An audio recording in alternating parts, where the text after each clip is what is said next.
A year ago, I, 27 female, broke up with my lying boyfriend, 27 male. Today, I found out that everyone was lying and he was being truthful. A year ago, I was about to move in with my first serious boyfriend, Josh, with whom I was head over heels in love with, when one of my closest friends said that Josh had shown them a nude photo of me on his phone when he was drunk during a party. 5 or 6 more of my friends corroborated the story and told me that Josh also talked in extreme detail about our sex life when showing this photo. It was sickeningly detailed. This did not sound like Josh at all. When I asked him what the fuck was going on, he denied everything. He eventually got very angry and started calling all of my friends liars. At one point, he showed up at my place while some of them were visiting and things got a little physical. It was really a very strange turn of events in my life. Josh seemed so worked up and all of my close friends were calling him a liar. Josh had taken photos of me on his phone, which I know was stupid, but heat of the moment and everything. So I trusted my friends and I broke up with Josh. It was very heart-wrenching. Josh begged me to believe him. He started tearing up, nearly punched the wall, and left angrily. I was really grossed out at the time and I felt super conflicted. A few months later, I started dating one of the friends in the group, Alex, who had told me about Josh showing everyone the photo. All of my friends were pushing me to date Alex at the time. We didn't really sync and it just didn't go past a few months. We remained friends of sorts. So today, another friend sends me a message that says he just wanted to get something off of his chest. The story about Josh wasn't true, and they were really trying to get me to date Alex, so they made this story that Josh showed nudes completely up. After talking to a few of the other people, including Alex, it's all come out that they were lying. It was this fucking orchestrated bullshit event that totally changed my life forever. Apparently, they hated Josh and thought he was bad for me and an asshole. That was my fucking decision to make. I'm shaking right now. I cried in the office bathroom for about 2 hours afterwards. I loved Josh so much. We were planning a life together, and I've been friends with that group since high school. What the fuck? I guess I'm supposed to stop talking to my friends, right? I cannot possibly come back from this and still talk to them, right? This basically nukes my group of friends, but how could I ever look at them again? Also, I need closure with Josh. Can I call him? Should I call him? Should I unblock him on Facebook and message him? What do I do?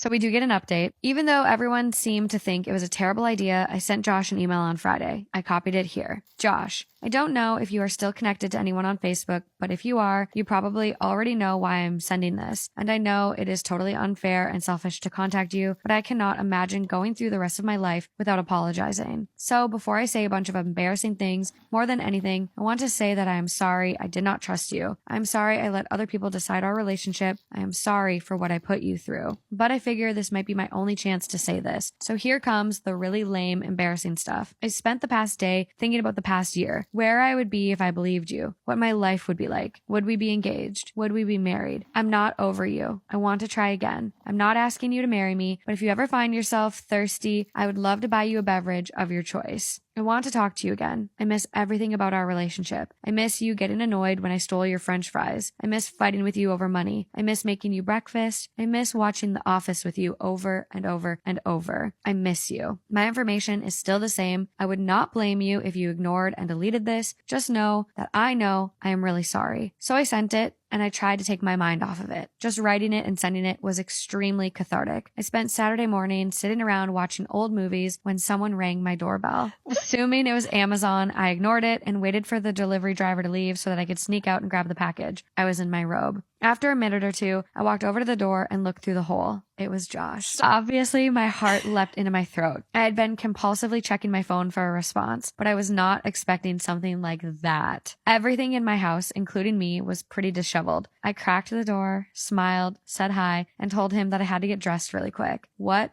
a terrible interaction. So I ran around my place, throwing shit in corners, pulled my hair back, found something to wear, and went back to the door. Quote, I'm here for that beverage. I only had orange juice and water, which was also pretty embarrassing, but Josh stuck around anyways. He didn't ask many questions, really. I started to talk about the nude photo incident, but he said he didn't really care to talk about it. Quote, we both know all of the details now. The conversation eventually grew a bit aimless, and we were just talking like old times. It was wonderful. He asked if I was hungry. I wasn't really, but of course I said I was. Stop. We went to a nearby burger place that we used to go to all the time. He did ask whether or not I had dated Alex. He didn't seem upset by my answer. I asked him if he had dated anyone. He had a 6-month-long relationship in the interim. She sounded great, but I didn't pry. When we got back to my place, Josh asked what I was doing the rest of the day. Quote, I don't have any plans. We spent the rest of the day together, then the night. It was totally stupid to move that fast, but I'm not going to spend much time worrying about it. I'm feeling happy. We spent part of Sunday together too, then Tuesday and Wednesday. We discussed what we were doing. Quote, 2 single people dating each other was the consensus. Quote, exclusive? Question mark? Yes. I think the world of him and will always regret what happened. No matter what though, I'm extremely happy I sent the letter to him. It's interesting to think that if he had actually done what everyone accused him of and then I took him back, I would probably have trust issues. Now obviously I trust him to the core. He could tell me the world was flat and I'd have trouble questioning him. Just a weird thought I've been having. So that's the story. We are together again. Will it work out? I hope so. No matter what, things are better today than they were last week.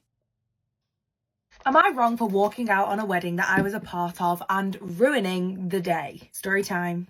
So, I dated my ex-boyfriend Steve for 4 years. We were serious, right? We were talking about wedding, kids, our future. I thought we were endgame. Then randomly last year, he dumped me out of nowhere. I was constantly trying to work out what had gone wrong here, but he could just keep telling me that it was personal issues. I needed to respect his space. During this time, my best friend Amy and her fiance Dave were my absolute rock. They constantly let me stay at their place. They'd be so overwhelmingly supportive and loving. So when the time came for Amy to ask me to be her maid of honour, it was a no-brainer. I've used the wrong shade. So we're going to fast forward to what happened over the weekend. The morning of the wedding. Out of bloody nowhere, Dave, Amy's soon-to-be husband, asks to meet me for breakfast. He specifically said that he wanted to see me before all of the wedding festivities kicked off. I thought it was a bit weird, but I assumed that he maybe just wanted me to pass something on to Amy. What happened instead was this. A few days prior to their wedding, Amy admitted to Dave that she had had an affair with Steve. Ah, shit. Here we go again. Which is what led to our breakup. What is wrong with these people? He said that Amy wanted to admit it so they could start their marriage off clean. I guess Dave was expecting me to forgive Amy as he had because, you know, the affair was last year. But she had an affair with your boyfriend and then asked you to be made of... It doesn't make any sense now. The opposite ended up happening, as I'm sure you're not surprised. Now, I had pretty much planned this wedding, right? So the wedding turned into a massive shit show because Amy had no clue what was going on. Not only that, obviously, people realised that the maid of honour, her best friend for like over 10 years, wasn't there. And on the actual wedding day, news of the affair broke. Because her cousin was a good friend of Steve. It's such awkward timing. Amy and Dave have now been dragging my name through the mud on social media, saying that I ruined their once-in-a-lifetime day. So quite a few of my friends are on Amy and Dave's side. They say that I should have handled the affair a lot more privately. The affair, play on words. So Amy is angry at you because she had an affair with your boyfriend and that upset you. Yeah, that makes so much sense. Apparently Amy is so upset by all of this, she's actually had to take time off work. Be for real, Amy. Take the consequences of your own actions, sweet pea. What scares me, these people like walk amongst us. So what do you think of this situation? Am I wrong here? Should I have waited till after the wedding to bring it up? Should I have made more of a drama? I think yes. What do you think? 100% it was a case of if I can't have him, no one will. But her behavior when she was being interrogated or questioned in that room is, I've never seen anything like it. She would fake cry, but then they would leave the room and she would start singing and dancing. She was singing, I did it, I can't believe I did it. Truly disgusting behavior. I'm in New York for Fashion Week, which is so exciting and actually so insane. Why am I here? I don't know. Regardless, I'm filming in New York in front of a window and the sounds outside. I don't know how people film in New York because if you hear 100 ambulances throughout this video, I'm sorry, and this lighting is gonna piss me off. Shayna Hubers grew up in Lexington, Kentucky. She lived there with her mom and dad. She was a really outgoing girl. She had a massive personality, definitely loved to be the center of attention. Apart from that, she was just a really smart girl. All throughout her schooling, she excelled in every subject. She went on to attend the University of Kentucky. Shayna would go on to study psychology. It was in March of 2011. She was 19 years old when she met Ryan Poston. Ryan was 29 years old. He was a family guy through and through. He had a really close relationship with his mom and his dad, and he kept that relationship when his parents got divorced. He was also really close to his 3 sisters, and when his mom remarried, he also built a really close relationship with his stepdad. Ryan graduated college, he went to law school, and at the time of the story, he was a really successful attorney. Very smart guy. When Ryan and Shayna first met, they hit it off. They started spending a lot of time with each other, but Shayna fell first. She fell first, and she fell hard. Shayna was 100% more into it than Ryan was. When they met, Ryan had just gotten out of a relationship, so he wanted to take things slow, but I don't think Shayna understood, could comprehend what slow and chilled out meant, because she was the complete opposite. She went full force into the relationship. When they met, she told all of her friends and family that she met her future husband, and she quickly became obsessed with Ryan. The obsession was not healthy, mainly because Ryan did not feel as strongly towards her as she did towards him, and Shayna also had jealousy issues big time. Specifically, she was really jealous of Ryan's ex, and she would make sure that people knew that she was jealous of the ex. She had pictures of her saved on her phone, and she would pull them up to complete strangers and show them the picture and say, who do you think is prettier, me or her? She would blow up Ryan's phone all the time. She was texting 24/7, even at times when Ryan was not texting back, and it quickly became toxic, which isn't shocking because she had really strong feelings. She was completely and utterly obsessed with the guy, and he did not feel the same way back. They would constantly break up. They were on and off all the time, and by the spring of 2012, Ryan had just opened up his own law firm, which meant he was extra busy, and Shayna was getting closer to graduating, but Ryan being busy meant that he could not pay as much attention to Shayna as he once was, and Shayna didn't like that. Apart from that, they lived 80 miles away from each other, so they were kind of doing long distance-ish, and at this point, they were on a break, and Ryan wanted to see other people, but Shayna just refused to let that happen. She would call him every hour of every day using different phone numbers to make sure that he picked up the phone. She would show up randomly at his law firm demanding to talk to him, and she would spend hours trying to figure out his passwords to social media so she could log on and make sure that he was not talking to any other girls. And her behavior basically would just escalate. She was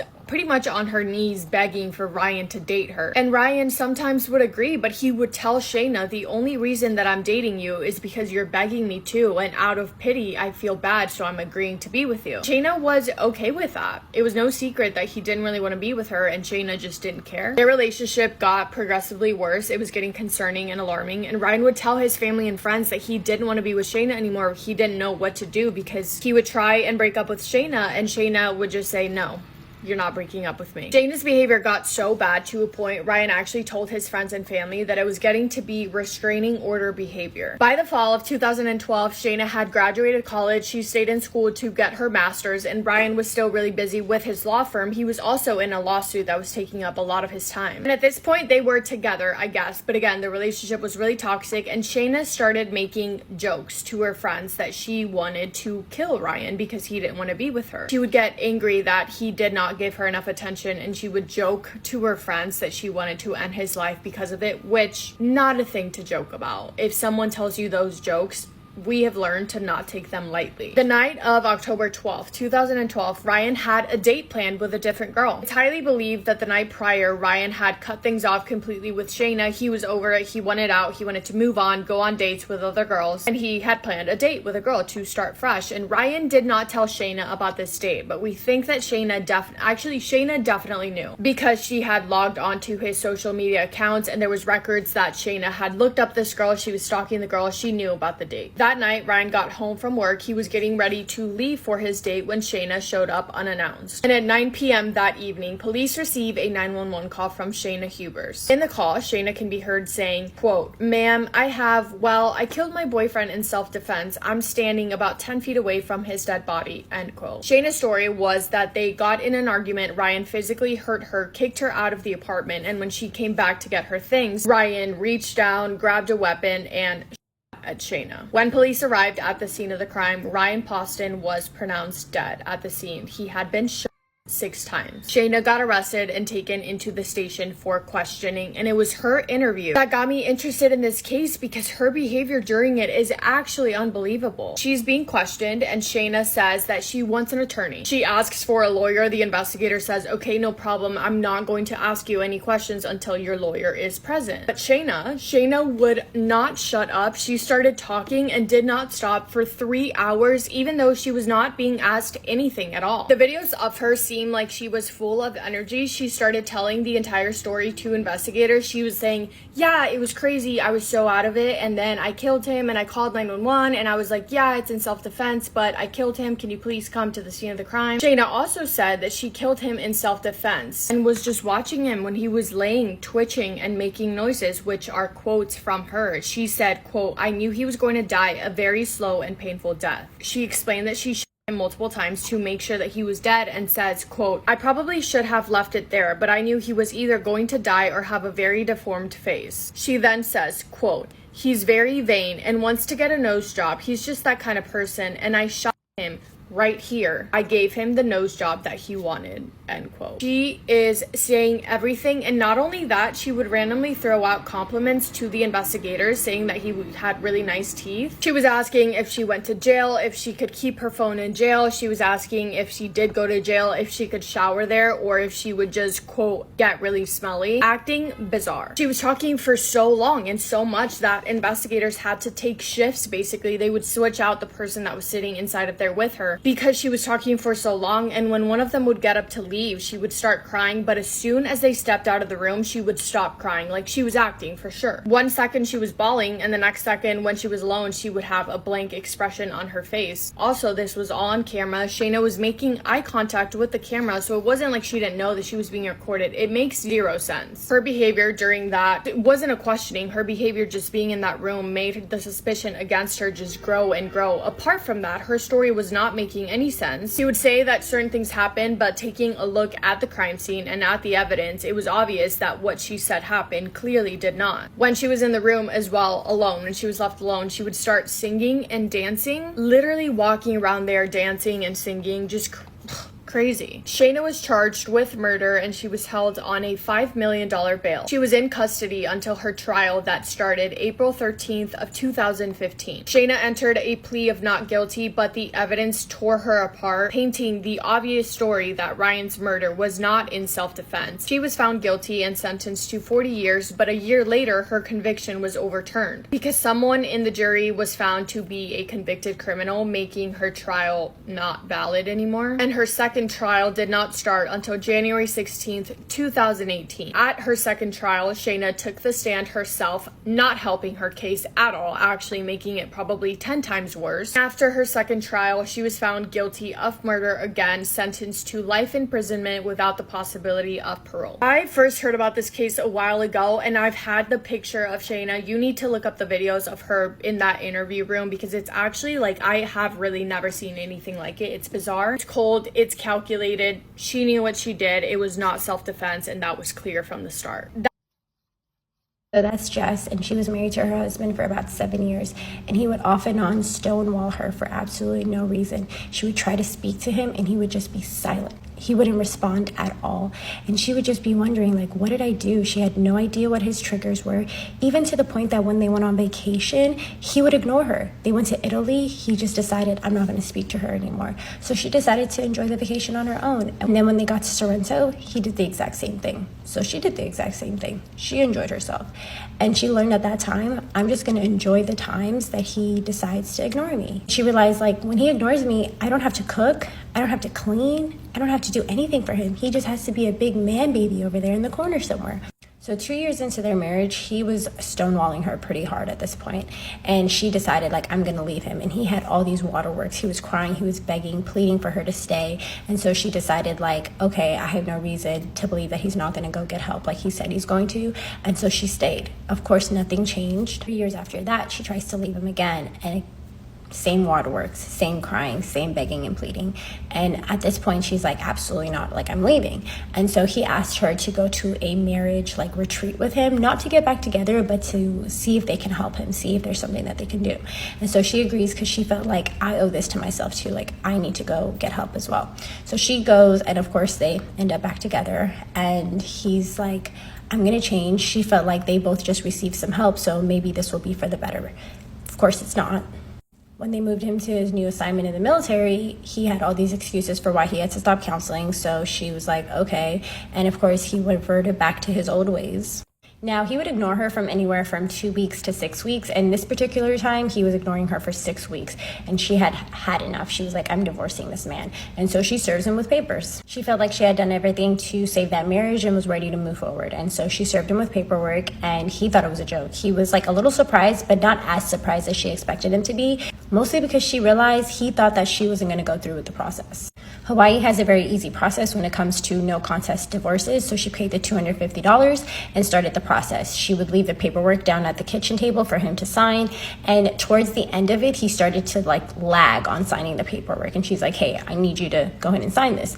And he's like, I don't think I'm ready, I need some more time, I'm just a little concerned. And she's like, I put a sticky note on where to sign, we're moving forward, go ahead and do this. And he's just like, how can you do this? Like, how can you move forward? She's like, we already had a calm conversation about our financial breakdown and how we're going to split up the money. We need to go ahead and finish this out and sign these paperwork and send it in. Waiting, saying this is not what he wants. And she just keeps repeating, like, sign here. Go ahead and sign here. And so he starts mocking her, and he's like, oh, you want me to sign here? Like, here you go. And so she's like, yep, sign right there and right there. And he like makes like this weird scribble on the paper, and she's like, I need you to sign your like actual legal signature.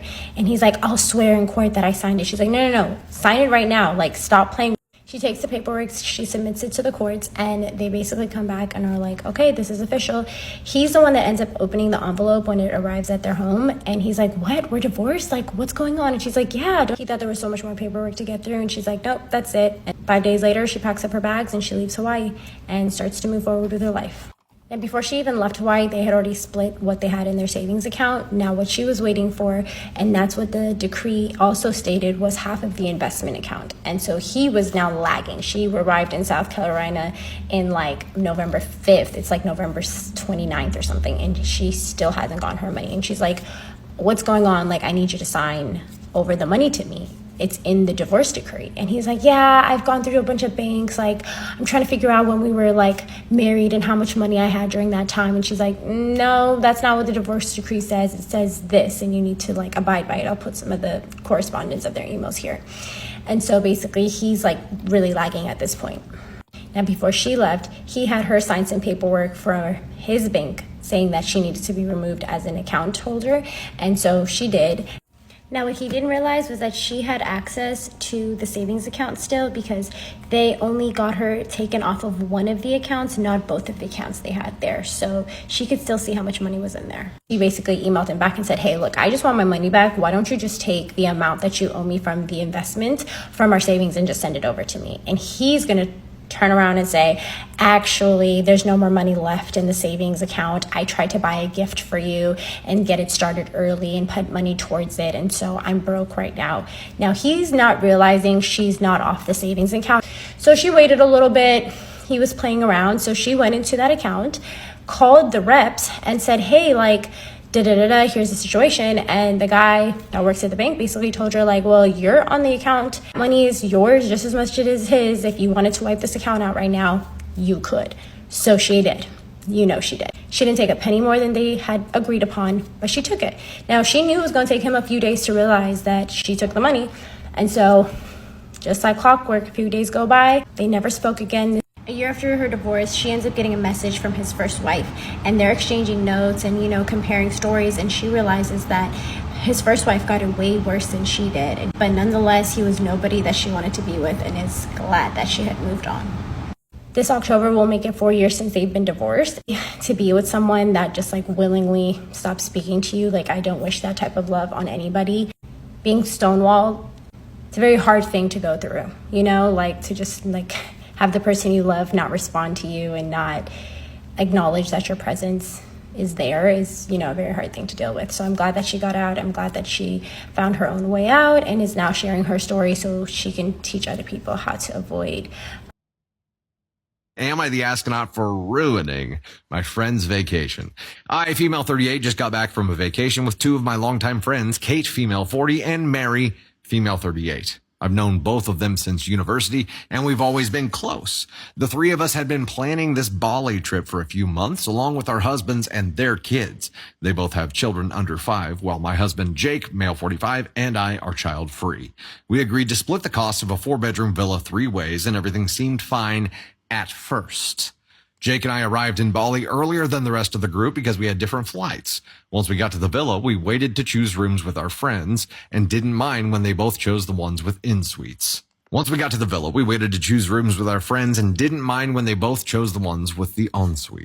We had a great time during the trip. Jake and I did some couples activities, massages, hiking, and dinners, but we also spent time with Kate and Mary and their families whenever it worked for everyone. To be nice, I even surprised them with massages to give them a break.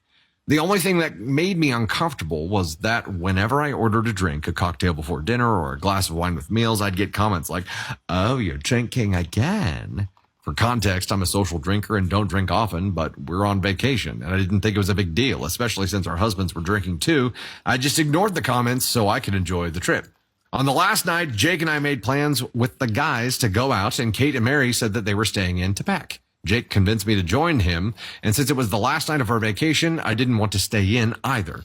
We went out and had a great time. We arrived home at 1 a.m. and I passed out straight after. The next morning was a bit chaotic with everyone packing and checking out, but we all made it back home without issue. We had booked business class seats back, so we were separated during the flight and said quick goodbyes at the airport.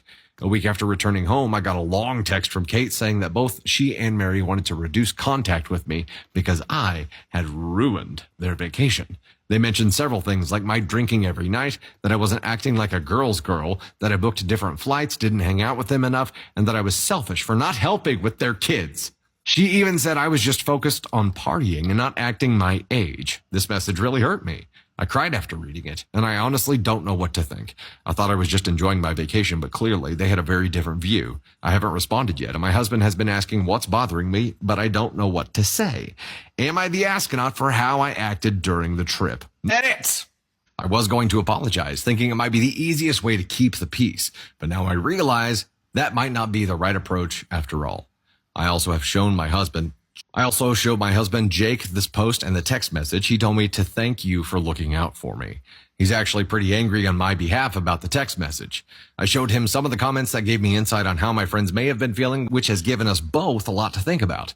He asked me what I wanted to do next and if I wanted him to answer my friends for me. While I appreciated the offer, I told him I'm still thinking it over. He reassured me that he's here for me no matter what, and if I decide I do want him to step in, he'd be ready to say something on my behalf.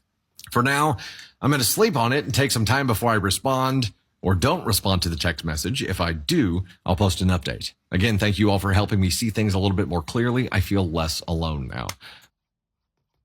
Am I in the wrong for asking my wife to spend all of her savings? I, 34, am married to the love of my life, 33 female. My wife is kind, nurturing, and motivated in her career. She does a lot for me at home since I work long hours. We married 4 months ago, dated for 8 years. We're both easygoing and have the same sense of humor and rarely argue. I make 4 times more money. I'm in healthcare, but she makes a good salary as well. Since I make 4 times what she does, I tend to pay for most things. Dinners, weekend trips, mall shopping, which I absolutely do not mind. With bigger purchases, we pay for things together in proportion to what we make. She's usually okay with paying her share of things, a fourth of the rent and groceries, and will sometimes offer to pay for dinners and dates. She's very close with her best friends. She has 4. They're great people, but basically they're attached at the hip and talk daily in a group chat, which is fine. Everyone needs a support system. I have similar friends. Her and her 4 friends have a combined savings account together for investing in something together. They've each been putting in a few $100s per month. I've known about this for years and didn't love the idea initially, which I express. But she was adamant that she wanted this, and at the time we weren't hurting for money, and it was ultimately her money and her decision. We're now looking to buy a home in one of the most expensive real estate markets in the US. She expresses that she doesn't have much in her own savings, but has $20,000 of her own money tied in with her friends' combined savings. Over the last year, they've been told by 2 financial advisors that 5 people attempting to invest together in real estate or stocks or business wasn't a great idea. They also recommend to split the funds to 5 separate accounts since the account is under one of the friends' names, and there are tax implications for having that much money to her name, $100,000. The homes that we're looking at need around $60,000 to $70,000 for a down payment. I stated that I was willing to spend nearly all my savings for the down payment for a home, around $50,000. So I told her that she should pull that money from her joint friend's account to help with the down payment. It's a huge purchase, and I don't think it should be my burden alone. She got really upset and told me, I don't want to touch that money. I promised my friends that it would be for investing together. We should look for a less expensive home then, maybe a fixer-upper. She then stated, it would be easier for you to accrue the money back since you make so much more. This was very frustrating, and I told her, it's unfair to have to spend nearly all my savings and you don't. Your friend fund is stupid, and it's stupid to not use that money for our future home. Am I in the wrong for asking her to use her own cash from her friend's account to break that promise with her friends so that we can buy a nice home together?